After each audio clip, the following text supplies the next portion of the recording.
Good afternoon. This is Josh with PolicyStat. Thanks everybody for coming. As is usual for most of these sessions, we'll start in about 2 minutes or so, just to let any stragglers go ahead and join us. So I'm just going to mute myself on my end, and then we'll get started in about 2 minutes. Thank you.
All right, I'm showing about 3 minutes after, so we are going to get started. So, like I said, this is Josh with PolicyStat. Pleasure to present today with Pete Riley, and I'm actually going to spare you on the front end much talk about PolicyStat as a company. Pete, if you want to go ahead and move the slide forward just one here. So today we're going to talk about securing passwords online and just a hint about kind of who we are and who's presenting today. I'm Josh with PolicyStat. We provide a tool for managing policies and procedures as well as some other documentation. And really we've been in the software world for 11 years now. And Pete is on our team, and as his bio says there, he's been working on websites since 2005, and it's really near and dear to his heart as far as making sure the security is there and what are the best practices, what you should do, what you shouldn't do. And I'm really excited to sit through this session again to just be reminded of maybe some conceptions you used to have that are right and conceptions that you used to have that are wrong with regards to really staying secure in a pretty volatile space out there. So with that, Pete, I'm going to hand the reins over to you to get us started. Thanks, Josh. Welcome, everyone. Today I'm going to talk about a few things, mostly having to do with keeping accounts that you have online secure. So we're going to focus a lot about passwords, but some other authentication kind of pieces that can help you keep your accounts secure. I have structured this so we have several different sections, and I'll allow for time for questions after each section, if anyone has any. Onward. Before we get started, I want to have sort of some caveats about what it means to be secure. There's surprisingly not a good sort of formal definition for security. What you usually see is something that is totally unhelpful, which runs along the lines of, a system is secure if it starts in a secure state and never enters an insecure state. Well, that's sort of totally unhelpful.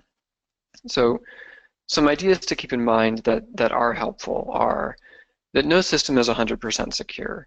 Everyone can get hacked. The NSA gets hacked. And they have a lot of people and are spending a lot of money trying to prevent that. So the rest of us, we can just hope to sort of do our best and fly under the radar. But if someone wants to get into one of our systems, they will get in. Sort of as a result of that, security is a balance between risk and cost. So you have to sort of keep in mind, what is the risk if a breach were to occur? And is it worth the cost to try to prevent that breach? And the answer to that question really varies. Security will always add additional procedural work. So there's also a balance too of, you know, is it worth spending the extra time and energy to do something to keep something secure? If by that time by using that time and energy, you're not actually gaining something serious. related to that, different people in different organizations have different risks that they need to be concerned about, and it's important to focus on the correct risks. So as an example, if you are a journalist working in, say, Iran or Venezuela, you're going to have a different set of risks than if you're an organization in the United States or Canada who's just trying to protect user data. And making sure that you're focusing on the right risks and mitigating those in the right way is really important, because it's easy to security is a broad field and it's easy to get stuck worrying about the wrong stuff. The other thing to realize is that people are the biggest threat to your organization. And I don't necessarily mean people outside the organization, I mean people inside the organization as well. And that's not bad actors necessarily, but that is, it can be people on your customer support staff who get a phone call from someone who's trying to break into an account. And on the phone, this person sounds totally reasonable, and your support staff is doing their job and being really helpful. A lot of hacks start with that kind of moment. So something to keep in mind is to train people to recognize threats. And I'm unfortunately not going to go into that particularly today, but just realize that it's the people who are running your organization that need to have security in their mind as they go about their jobs. So the first thing I'm going to talk about is how to structure your accounts to keep them secure.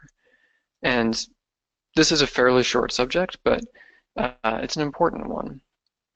There's two ways primarily that you can structure your accounts. You can have a single shared account. Say you have there's a website that you use that provides functionality. You can have a single account to that website that you share the password with, and several people use that. That can be good for some things. It's less expensive. Some sites charge by the user. It can be less complicated to set up.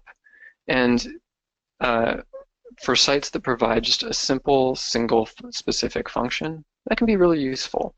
And it can be not a security issue to just have a single account. A good example of that is I've been on software engineering teams where we have a single account for a website that handles our logging and our metrics. A site like that is very simple and straightforward. There's not a lot that I can do other than just search logs. So it doesn't matter if if we can separate out who did what, because we're all just doing the same thing, which is searching logs. But for something that's more complicated, you may want to have a single user account for every individual person in the organization. And this is good because it allows for more fine-grained permission structure, which is to say that if Susan needs access to one piece of information and Bob does not, we can prevent Bob from seeing that. It's easier to add and remove employees. So if someone leaves the organization, for example, you don't have a single shared password that you need to then change and have everyone kind of change around it. You can just remove access from that one employee that's left. If a security issue does occur, it can be easier to track down because you can say, okay, it was Jim's account that made this malicious change. And then you can start asking questions. Well, was it Jim, or did someone hack into Jim's account? But if it's just a single, broad, everyone has access to the same account, it can be really difficult to track down who made what change. Another important thing is if you have several different accounts per user, or a single different account for every user, you can turn on two-factor authentication, which we'll get into more later. But that allows you to verify your identity both with something that you know, like your password, and something that you have, like your phone. So I generally say that having a single account per user is much more secure. And that was a pretty short section. Does anyone have any questions about that?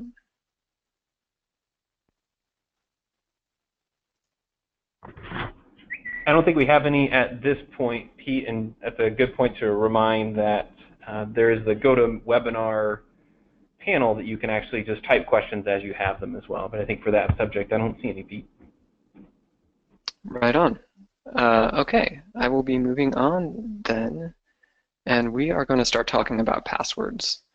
Passwords are kind of a big, scary subject. I think because we all have this sense that we're doing it wrong, but we don't quite know how to do it right. I'll give you some tips today about how to do it right. Before we get into that section, though, I want to give you guys a little background both about how passwords are stored and about how passwords are stolen, because with these ideas in mind, some of the recommendations that I'm going to make later will make a lot more sense. So when you have your password on a site, they don't actually store just your password in plain text. So they can't actually read it. What they do is they run your password through an encryption algorithm, which is one direction only. And this results in what is called a hash. So you can see an example hash right here, which is this $2y whatever. And that's actually a hash for the word password. And the really cool thing about hashes is because they're one way only, you cannot turn this hash back into the word password. So if I have this sequence of gibberish characters, I cannot figure out that password was the word that was used to generate it. Instead, if I want to figure out, if you log into a site and I want to say, okay, is that your correct password? I have to run the password that you submitted through the same hashing algorithm. And if the two hashes match, I know that you entered the correct password. So that's a really cool piece of functionality, and you'll see why that's important in a little bit. The other issue, or the next thing I want to talk about, is how passwords get stolen. The way passwords get stolen is not usually someone sitting in front of a computer sort of typing stuff in, especially not sitting in front of a website like manually trying different passwords. That takes forever, and most sites at this point will actually lock down your account if you have too many failed attempts. I think we've all been there where you're trying to get in to change it, look at your credit card data or something, and you type your password in wrong too many times and you have to wait for an hour. That essentially makes it impossible to guess someone else's password because there are too many options. So instead of that, usually the way passwords are stolen is a hacker will get access to the database in which the password hashes are stored. They'll take that database offline and on their own computers, try different password options, run them through the hashing algorithm, and seeing if the hashes match. And so they're essentially doing the same thing that happens when you log into a site. They're just doing it offline and with their own hardware. So it's a lot faster, and they also will have access to the other user data that came along with the database, including your email address usually and your username. So my next thing to talk about is you should use a unique password for every site. And I think this is familiar advice, but it's easy to ignore. Because we have so many sites that we log into, it's so easy to think, I cannot remember, these hundreds of different passwords. And it's true, you can't. I will show you some tools later that will help with that. But here's why we say you should use a unique password on every site. If you're using the same password, you're tying the security of all of those accounts to the site that has the weakest security. So if someone gets into that one weak site, they now have your email and password for all of the sites that you used that same password with. That means that it's the very first thing that they do is they're going to go try to log into all these other sites when they get your password and email combination. This is especially dangerous if you use that same password for your email account, because with your email account, they can do password resets for other services that you use, and they have a pretty good list of other accounts, places that you have accounts. So for example, they can find Amazon order history, or they can find, the welcome email from other sites that you've signed up with. So it's really important to use a unique password for every site. That said, we should talk a little bit about what makes a good password. And I'm going to start by saying what makes a bad password. We have been really, really poorly trained, mostly by companies like banks and credit cards and health insurance. We're all aware of, we've all seen these rules for your password where it has to have, between this length and this length has this kind of letters and those kind of letters and numbers, and you can't, have 3 letters in a row, and there's all these kind of absurd sounding rules. These rules are, in fact, absurd. They're really easy to have a computer check, which is why they're used, but they don't necessarily lead to good passwords, which is really the whole point. So here I have some examples of some passwords that pass a lot of these requirements, but they're not good passwords.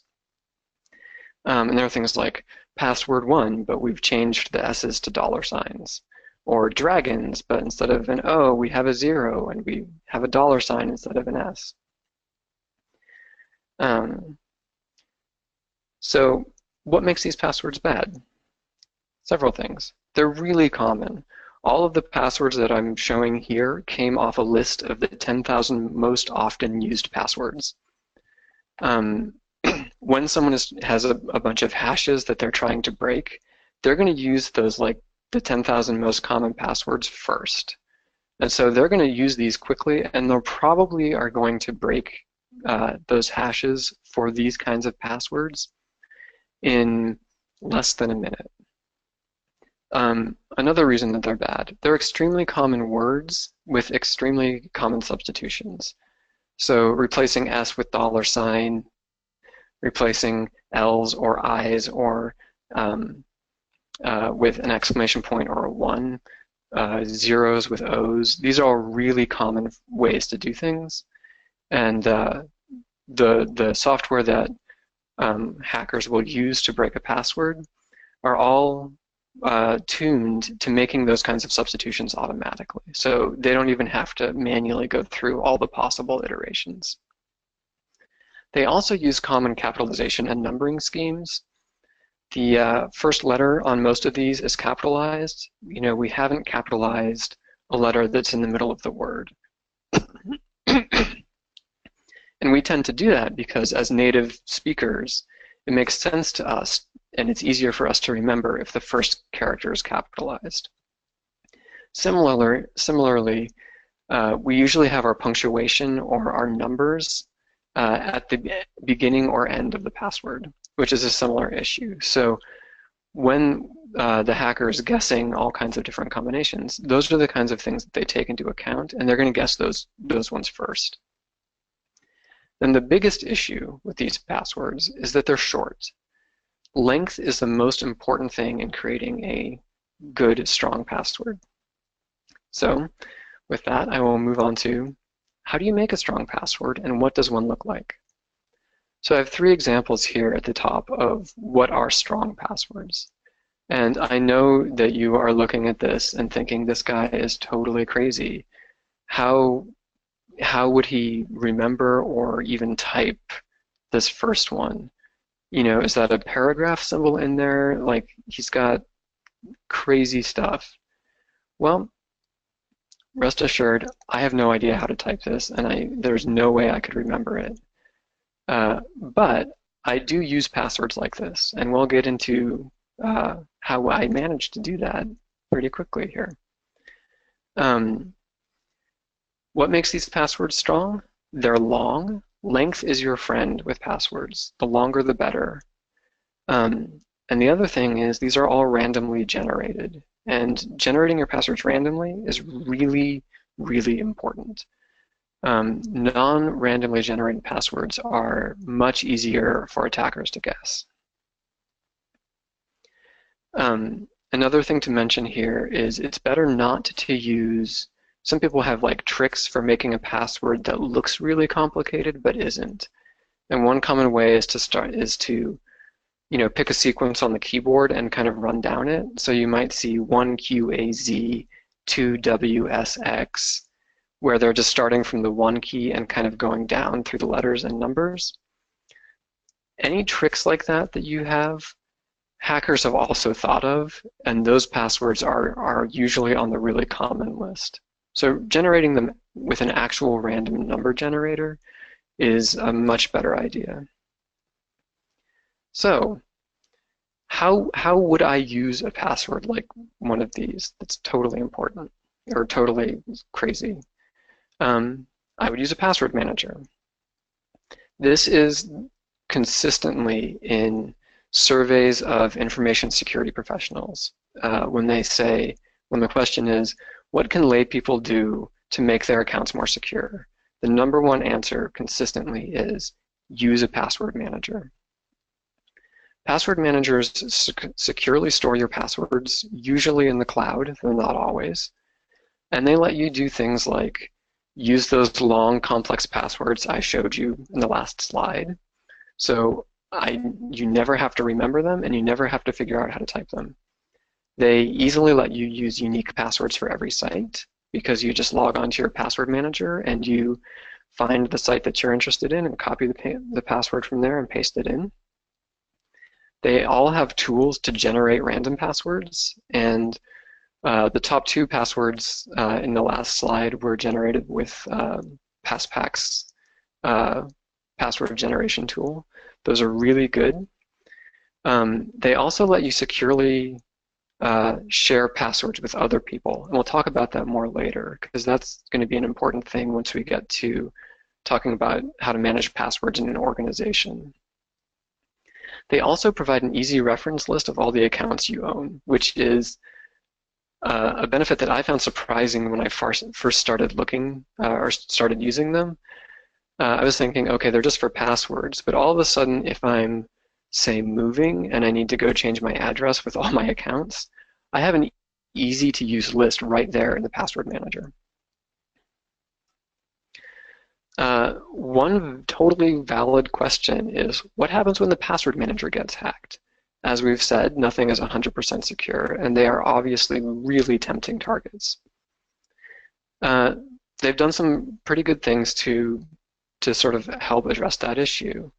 One is they have a lot of really good security people working to keep things secure, and that's a huge benefit. They are more cutting edge than a lot of the organizations that we expect should have good security. I'm thinking, again, like banks.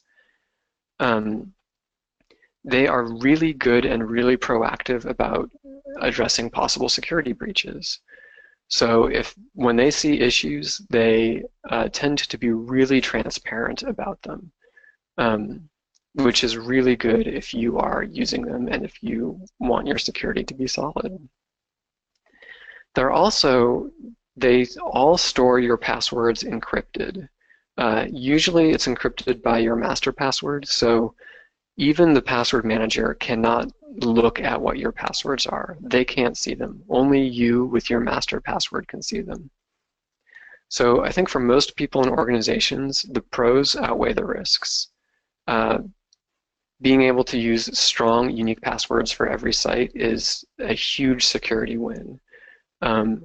Yes, there's the possibility that the password manager would get hacked or would itself start stealing your passwords and using them for nefarious gains.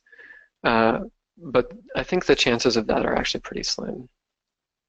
If you are a member of a high-risk organization, there are options for password management that are not cloud-hosted, so you can run them on your own servers and sort of keep your eyes on things.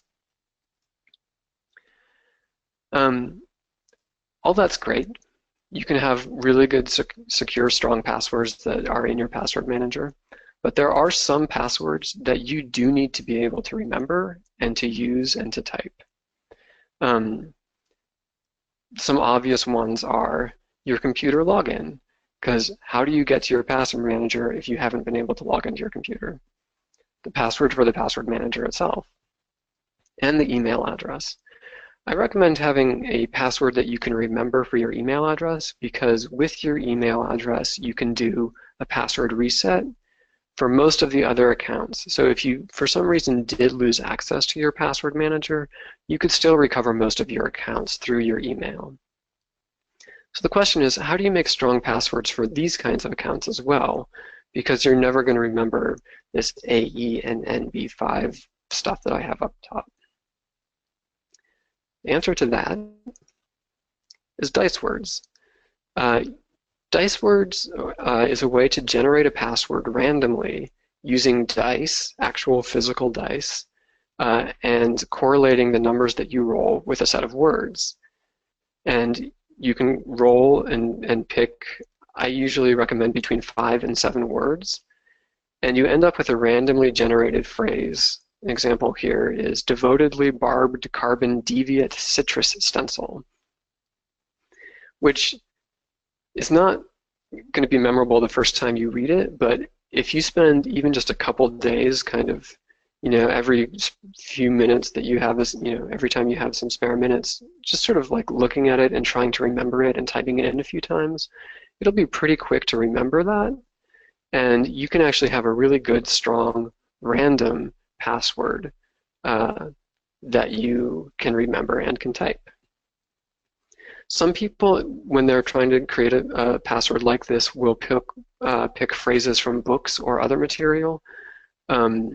That can be good. The issue though is that if you are worried about attackers that have a lot of resources, and these are probably usually like on the nation state level, they will actually digitize books and use each sentence as a possible guess. So randomly generating makes it much more difficult for them to guess. I have a URL here from the Electronic Frontier Foundation. They have put together a good word list for creating these Diceware passwords. There are other word lists online, but this is a really good one for a couple of reasons. First, some of the other lists are not very good in an organizational context because they have words that are not safe for work. The other thing is a lot of the other ones have words that are not necessarily easy to remember for English speakers. They have words that come from French or Czech or other languages that are not sort of our normal everyday words. So this is a really good list. Okay, so now that you have your awesome passwords and everything is set up, how do you share them? The thing is, password managers have taken this into account, and most of them have team plans, which allow you to easily give and revoke access to passwords both to individuals or to groups of people. This lets you, through the password manager, make sure that everyone has access to the passwords they need and does not have access to the passwords that they don't need. So your developers don't necessarily need access to your Salesforce passwords, but your marketing people do. Well, awesome. You can make that work. And because you're sharing it through a password manager, the whole process is secure. It's not like you have an Excel spreadsheet or something that everyone's looking at. One kind of last point about passwords is keep in mind that your security questions are passwords too. Most times that you're trying to reset a password, as you're going through the process, you have to answer your security questions to prove that you are who you say you are. Because of that, they are actually as important as your password itself. So what I recommend is actually generating random passwords as the answers to your security questions. So for example, what was the first foreign country you visited? YVBSO, capital M, capital P, JR, capital A, etc. Some things to keep in mind as you're doing this. Most security questions have easily guessable answers. So for first foreign country you visited, I bet for most Americans, like the answer to that is going to be Mexico, Canada, Italy, France, England. one of those five. And so it can be easy for an attacker to sort of just guess what might be correct. That's even more true with options like, what is your favorite season? Well, there's only 4 choices there, so it's going to be easy for an attacker to guess that. But if you can type in something like this, you're good to go. You may have to read these out over the phone to customer support, so I recommend not using special characters, but store them in your password manager. Most of them have a place for notes or other kinds of secure data next to the password for an account, and that's a perfect place to store these. That kind of wraps up my talk about passwords. Does anyone have any questions? Pete, I actually had a question. Yeah. So I'm actually just curious your thoughts on this.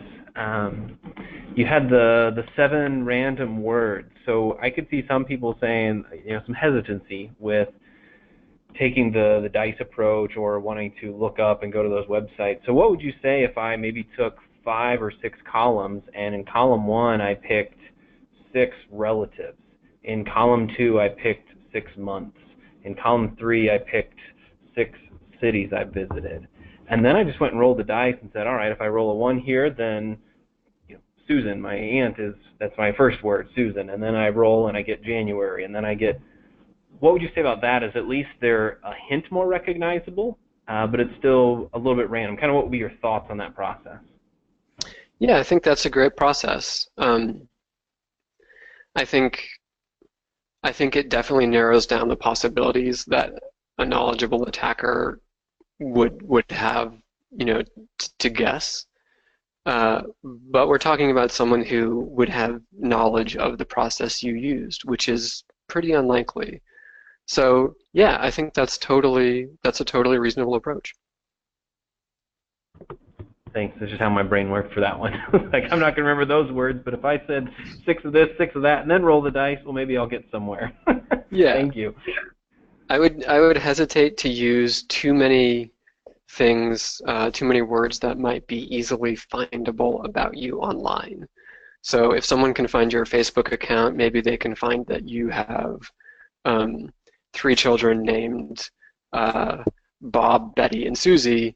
They're probably gonna start prioritizing those words as they test your passwords. Yep. So that's one downside. But if you just sort of open up a dictionary and you pick some random stuff, that would work. Or if you pick stuff that's not necessarily readily available about you. Okay. We had one other question. I'll just read it verbatim. How long have some of these password storage sites been established? What is their success rate? I first became aware of these back around 2012 or 2013. They have, and I think they were fairly well established there. There, to my knowledge, have never been major incidents surrounding them. There have been times when independent security researchers have found vulnerabilities, which they have disclosed to the site has fixed, and then the site has said, hey, we had this vulnerability, but we fixed it. So that gets back to this transparency that I was talking about earlier. I know that 1Password several years ago had I think it was not actually a breach, but they noticed some suspicious network activity on one of their networks, and so they treated it like a breach. I think there was a lot of evidence that pointed to it being just an anomalous kind of moment, rather than something malicious. But they were very upfront with their users about, hey, we noticed this activity, this is what we think it means, which is not a problem. We think there's a chance, though, that it was a problem, so here are the steps that we're taking. We recommend that you change your passwords on all of your sites. So as a whole, they've been really good about maintaining that transparency with their users. Any other questions before I move on?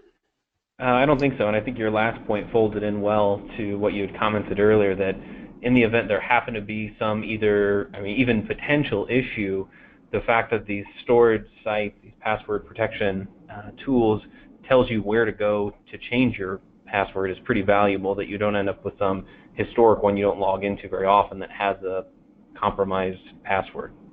Absolutely. And another good point about that is that every now and then there are these security bugs online that are not related to a particular site. If anyone remembers Heartbleed from several years ago, where essentially the entire internet was vulnerable to an issue, if you have a password manager, you have an easy list of, okay, I need to go change all my passwords. This is a list of passwords I need to go change. So that becomes really easy to do with a password manager.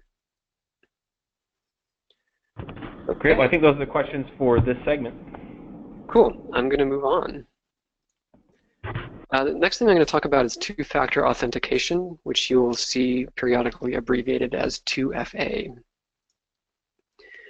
Two-factor authentication is a way to add an additional level of security to your accounts by requiring something that you know, which is your password, in addition to something that you have, which for most of us is your phone. And a good analogy here is like your ATM card, or like the ATM. To withdraw money, you need to have something that you know, your PIN number, in addition to something that you have, your card. So the ATM is not very secure if they just had one of those factors. So if it's just, to withdraw money, I had to type in my 4-digit PIN, well, everybody would be taking money out of my account. If you had to just have your card, anyone who stole your wallet or you drop your wallet and they find it, they're going to go take all your money. But having both makes it just a little bit more secure. So even if you lose your card, there's still a pretty good chance that you can get in touch with your bank before your balance is down to zero. The way this works on the web is usually you would start the login process like normal. You would have your email and your password. You would hit enter. You would go to another screen that asks for a code from a physical device. And this can be, this is usually your phone, but it can be something else. You'll enter that code, and then you are shown the website, and you have your access. So there's 3 main types of two-factor authentication that you're likely to see. The first is text-based. A lot of people are using this. Basically, you log in, and then the website sends you a text message with a code. You type that code in, and you're good to go. This is more secure than not having two-factor authentication at all, but for high-risk applications, it is not considered secure anymore. The recommendation from the US government is to no longer use text-based. And this is because it's really easy to fool the cell phone network into thinking that I am your phone number. So it's very easy for me as an attacker to say, oh, I'm Josh now, and intercept your text message to just enter it myself. Security people are recommending moving away from text-based to app-based. And so you can, on a lot of apps, generate a login code from the app that you can then use on your computer or another site or another machine. And the cool thing about that is it usually does not require network access. So as long as you've associated the app with your account, it can generate valid codes. For sort of higher security, more mission critical contexts, you can actually have custom hardware like this, and this is an image of what's called a YubiKey, which slides into a USB slot on your computer and will generate codes for you. It also does not have to be online to generate valid codes. You just have to have associated it with your account. There are some downsides to two-factor authentication. Logins do become more difficult. There's just more steps you have to do.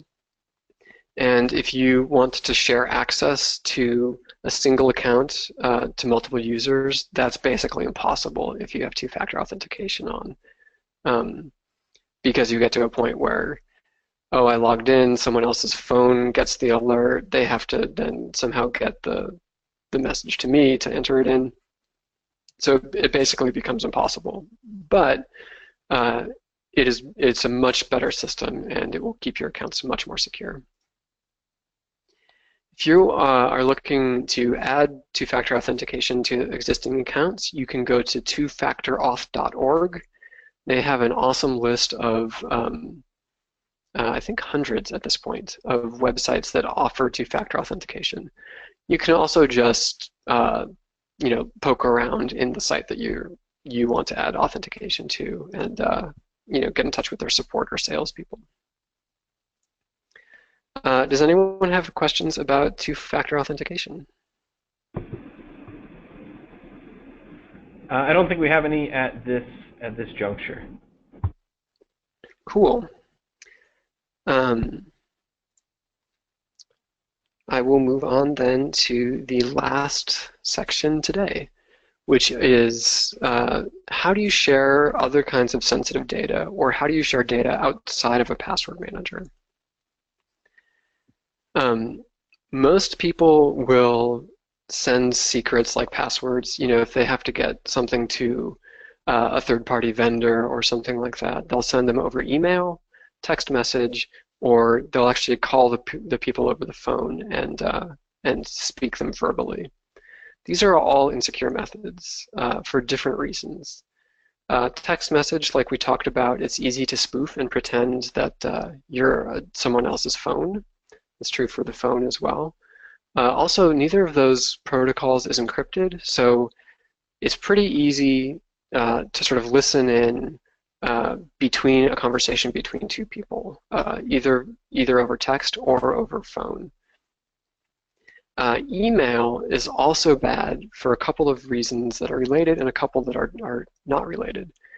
One downside to email is that those emails are probably going to stay in the history of both you, they're going to be in your sent folder, and the person that you sent them to.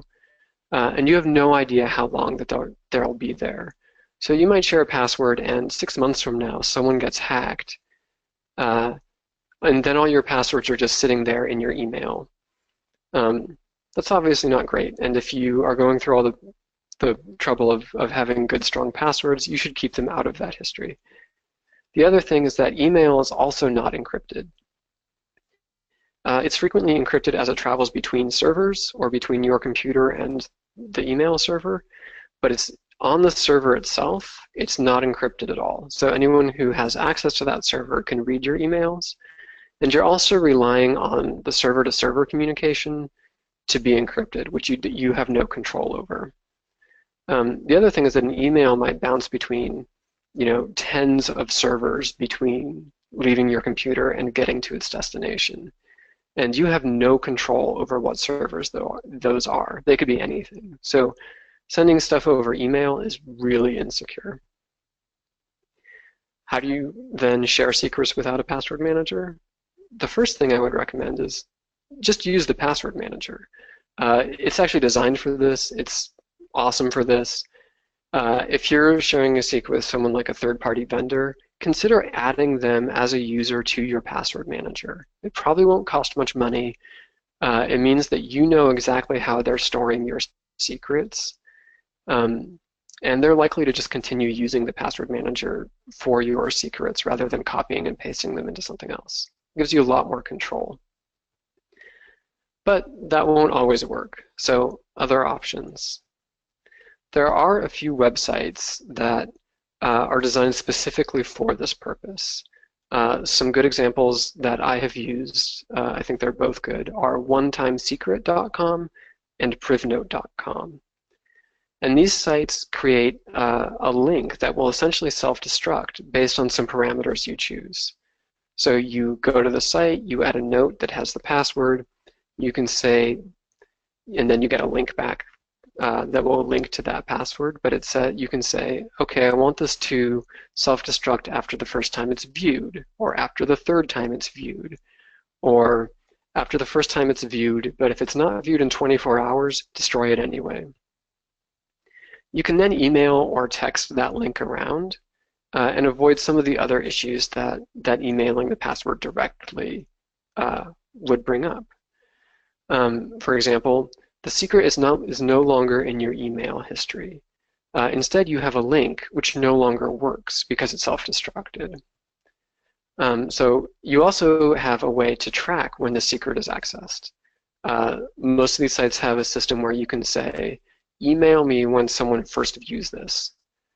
That way, if you get the email at a time that you're not expecting the person that you're talking with to be viewing the password, you know that someone else has accessed that, and you need to go change that password right away. One suggestion I have is in the note, only include the secret that you're sharing. So only include the password. Don't have the username or say, this is for Gmail.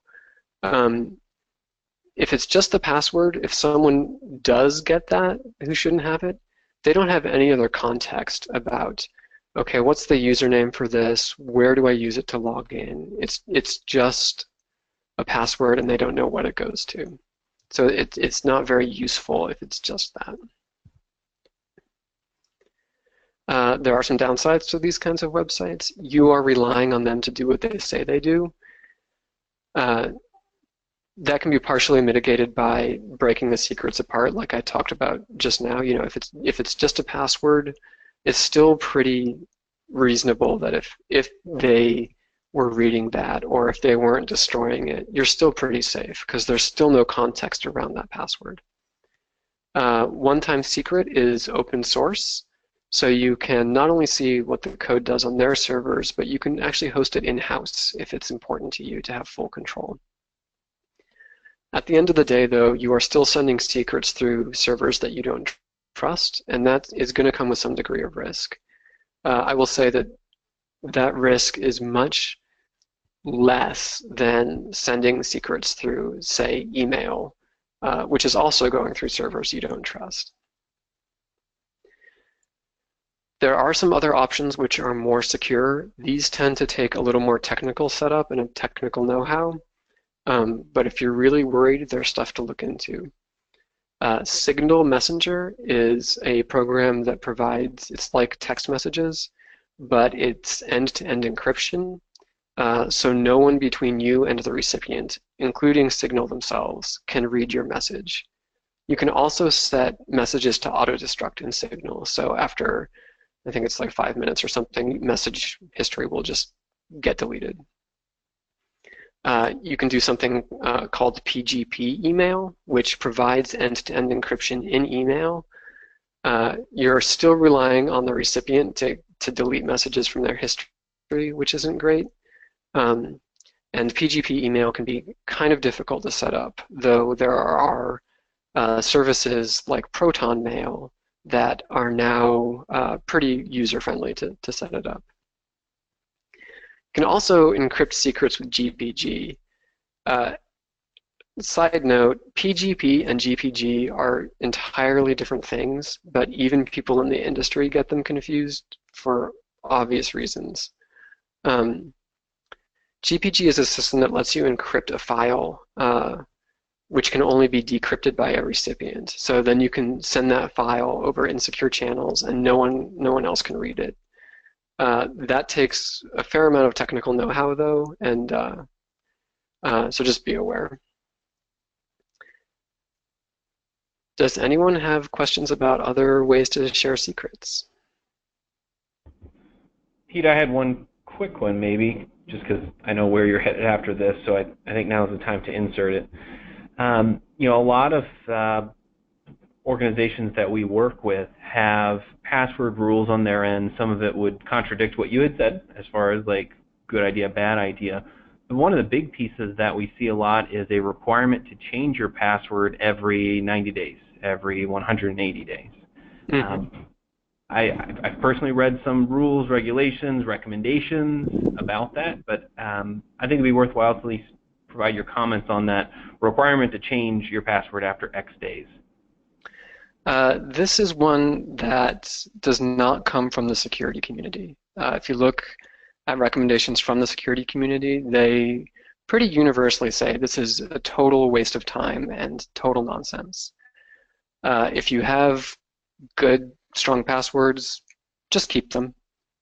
One thing, if you use a password manager, it makes it pretty easy if you want to change your password every now and then.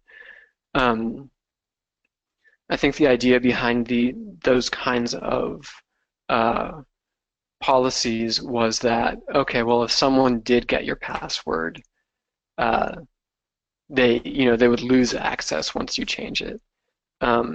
Or if you're using your password on multiple sites and one of the other sites gets hacked and someone gets your password from there, you've already changed your password internally in the site that we care about. I think both of those prescriptions are probably made more sense, in sort of the mid to late 90s. But we've come a long way since then. I think those are outdated at best. Thanks. I fill out a lot of RFPs, primarily for the healthcare industry, and that comes up a lot. And Yeah. I have taken the liberty of sometimes providing documentation from the security community saying, stop making this a requirement. So Yes. that was the question I had. I think we're good to head towards the wrap up here. Last couple Yeah. of sections. I have one more quick section, which I will go through pretty quickly Yep, here. absolutely. Go right ahead. The last thing is biometric authentication. And this is essentially sort of fingerprint scanning or like retina scanning. Those are the most common ways that you see it. But there are other ways to do it too. Like people can measure your gait when you walk is apparently very unique. There are people who are talking about using your gut bacteria as a very unique identifier. And these kinds of ways of providing authentication add another factor. In addition, we talked about something you know and something you have. These are something you are. I think there's some really serious problems with biometric. Recently, several security researchers have pretty easily broken most biometric identification, both fingerprint and retina scanning. And I think it's just an issue with it being a relatively new technology. Another issue is you can be compelled to provide this identification. So for example, someone can physically hold your hand and press your fingerprint against the fingerprint scanner. An interesting side note to that, in the United States, it is legal for police officers to physically force your finger against a fingerprint reader. They can do that, but they cannot legally force you to divulge a password. And that has to do with some particular nuances of, I think, warrant law, but I'm not an expert there. A couple other issues is if someone steals your biometric ID, they steal a scan of your iris or your fingerprint, you can't change it. You can't go in like you can with a password and say, okay, instead of QRZ, it's XYZ. They can also stop working in some extreme situations, like a car accident or if you have eye damage for some reason. I have heard tales that they can stop working in less extreme situations, like my hands are really cold, and so my fingers are slightly different shape. So in general, we're seeing these more and more, especially I think on the laptop and phone level, kind of the device level. But I think we're going to start seeing them more and more. I'm very suspicious of them. I think there are a lot of problems that need to be ironed out, and those problems are, sort of across the spectrum, technology and socially and in terms of law and that kind of thing. Unless anyone has questions about that, I think that about wraps it up for me, and I could turn it back over to Josh. Perfect. Thanks, Pete. I know we sprinkled some of our questions in during. I don't see any further ones right now, so if you want to hand the presenter role over to me, I have somebody on my end helping out.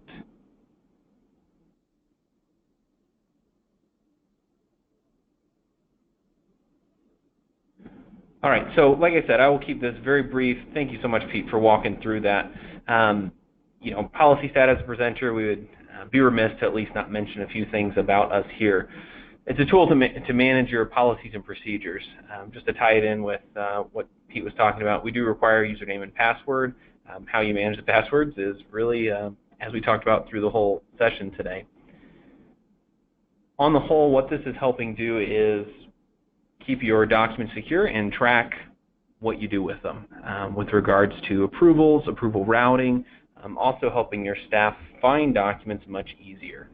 So if I needed to pull up the security and safety plan for a given organization, I'm using PolicyStat, then they would be able to do so in a pretty easy and efficient way. As an administrator, as a manager, Pete was commenting on different tools where you can have different permission levels. PolicyStat is definitely one of those, where you can have a site administrator that's allowed to edit, review anything, configure the site, and then different levels of permission with regards to certain areas, like a department manager can edit human resources documents and oversee them and approve them, then they can. Everything in the system is tracked. We keep a record of it. You have a full history, and at the bottom of every document that is saved, it's printable, it's viewable, of course only viewable by the people you need it to.